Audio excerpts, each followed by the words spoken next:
Doma Sports Talk worldwide with some news from the world of boxing.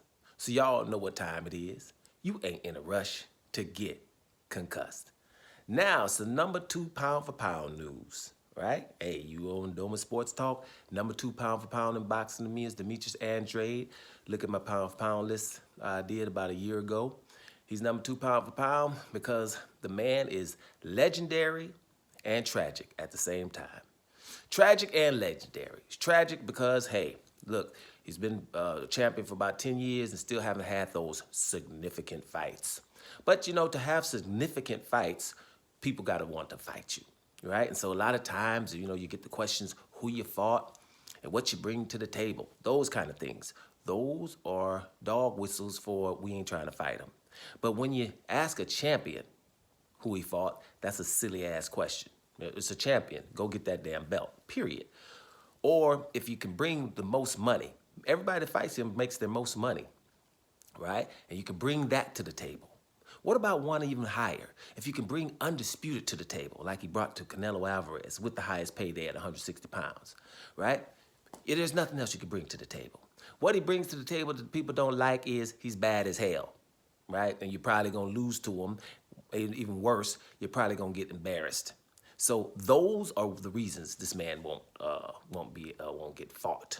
So that's why it's tragic, but it's also legendary. People can ignore it like it's not happening, but I don't. Right? So Demetrius Andrade has given an interview or two. I'm pretty sure a lot of people have seen it of late, and he's just telling what's been going on. One thing that I thought was very significant is he was, hey, man, I've been trying to get in touch with the PBC, right, since 2012. I would have got with him then, right? Because the PBC got the other fighters that, that he wasn't over what he was before. PBC, when you're talking about them Charlo brothers, you're talking about David Benavidez and others. Fights for Demetrius Andrade now going from 160 to 168. But Demetrius Andrade, he chose DAZN at 160 pounds because at 154 he couldn't get Canelo to fight him, even though Canelo was his mandatory. Canelo chose to fight Liam Smith. Now, Demetrius Andrade has said that in the interview as well to make sure that people know that, and he was calling him out. It wasn't no excuses. He was actively calling Canelo out at 154 pounds, even though the mandatories call out the champions normally. But he, as a champion, had to beg the challenger to fight him, and it didn't happen. So when he got stripped, and they gave it to Liam Smith, who, just knocked out Chris Eubank Jr., then your boy Canelo fought him instead of Demetrius Andrade. So they go to 160, and Canelo gets all 3 belts, which he shouldn't have, from Gennady Golovkin, but he got all 3 belts, or 3 belts, and the 4th one, who had it, Demetrius Andrade, begging for him to fight undisputed. Canelo goes and fights Kovalev instead. Now, Demetrius Andrade went to DAZN, right, because everybody was there who was somebody. Canelo Alvarez, number 1 pound for pound. Gennady Golovkin, the best middleweight in the last 25 years. Jaime Munguia, knocking out everybody, and his mandatory. So where would you have went? And Billy Joe Saunders. So he almost gets in a fight with Billy Joe Saunders, but Billy Joe Saunders was doped, right? So Billy Joe Saunders was doped and did a lot of crazy things in the internet, so he was suspended twice. Canelo waited on him instead of fighting the guy, Demetrius Andrade, who wasn't dope, who hasn't been suspended before. But he waits on the doped guy, Billy Joe Saunders, to fight him, right? Instead of Demetrius Andrade, again, right? And his Demetrius Andrade mandatory, Jaime Munguia, refused to fight him, right? And only Mexicans do this. I haven't seen anybody else that refused to fight, mandatories that refuse to fight champions. Jaime Munguia did it. Canelo Alvarez done it. That's why Jaime did it. And Ryan Garcia did it against Devin Haney. What's up with these Mexicans we're here, right? Mexican style, right? Mandatory use. Mexican style is supposed to be, I'm going to beat up the champion. I'm a mandatory now. I've worked hard to become mandatory. I want to fight the champion. Not if the champion's good. Not if he's Devin Haney. Not if he's Demetrius Andrade. That ain't happening. You see what I'm saying? So what's the common denominator? Somebody awesome. So he doesn't get those fights with Golovkin, Gennady Golovkin, Canelo Alvarez, Jaime Munguia, or Billy Joe Saunders, even though he was at DAZN for a few years. DAZN and Eddie Hearn says, well, it's his style. We can't seem to sell him because of his style and whatever. And this style thing, black thing, Let's get, it's a black thing.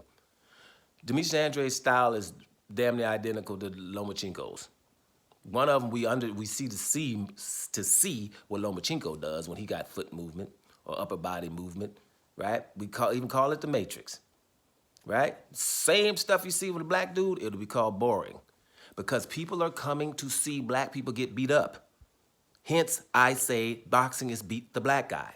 We don't seem to realize that. Tyson Fury is the biggest dude in boxing, was using his upper body movement and moving, and we see it. We didn't call it running, even though the first fight with Deontay Wilder was the aggressor. No, but we see the talent then, right? And these brothers always are called runners if they are not being hit. So Eddie Hearn is allowed to say it's his style and his drawing power, right? Instead of telling the zone to say, you know something, we got to force one of these four guys, or at least all four actually, to fight this guy. He's the only one ready to fight everybody. Right? He gets blackballed. And that's ridiculous, right? That's why it's tragic. The zone, for me, I told you I look at him sideways. There's no way you're supposed to let Gennady Golovkin, Jaime Munguia, Billy Joe Saunders, and Canelo ignore this guy when he's there signed extra for them. You could have invested in Demetrius Andrade and told all of them, y'all not getting no more money until you fight this guy. Canelo signs a 10-fight deal for $365 million. As soon as they told him to fight Andrade, he wants out of the contract. I mean, that's what I go for, legendary. This is legendary avoiding or ducking for most of you guys that we probably haven't seen before.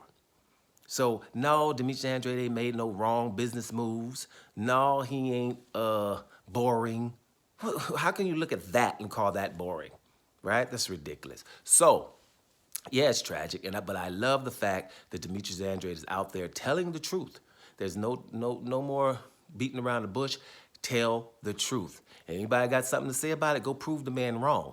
Or better yet, go have your favorite fighter fight him. And here's another thing. Now Demetrius Andrade is at the PBC, right? You know, he's trying to fight Charlo. After that, he's moving up, right? To fight Benavidez, the hard one that Canelo won't fight, right? And then he's even mentioned the name of David Morrell, probably the baddest one up there. Which ain't nobody mentioning David Morrell's name unless it's Benavidez or Demetrius Andrade. Everybody else won't mention. You won't ever hear Canelo say David Morrell. And David Morrell is Canelo's super mandatory at WBA because he's the WBA regular champion. And the WBA don't want no more regular champions. They're trying to consolidate their belts, right? Not in this division because they know, to do that, Canelo would have to fight David Morrell. Demetrius Andrade said he'll fight him. So that's a person for me, no matter what anyone else is talking about, is number 2 pound for pound. Period. Doma Sports Talk Worldwide. And I'm up out of here, y'all.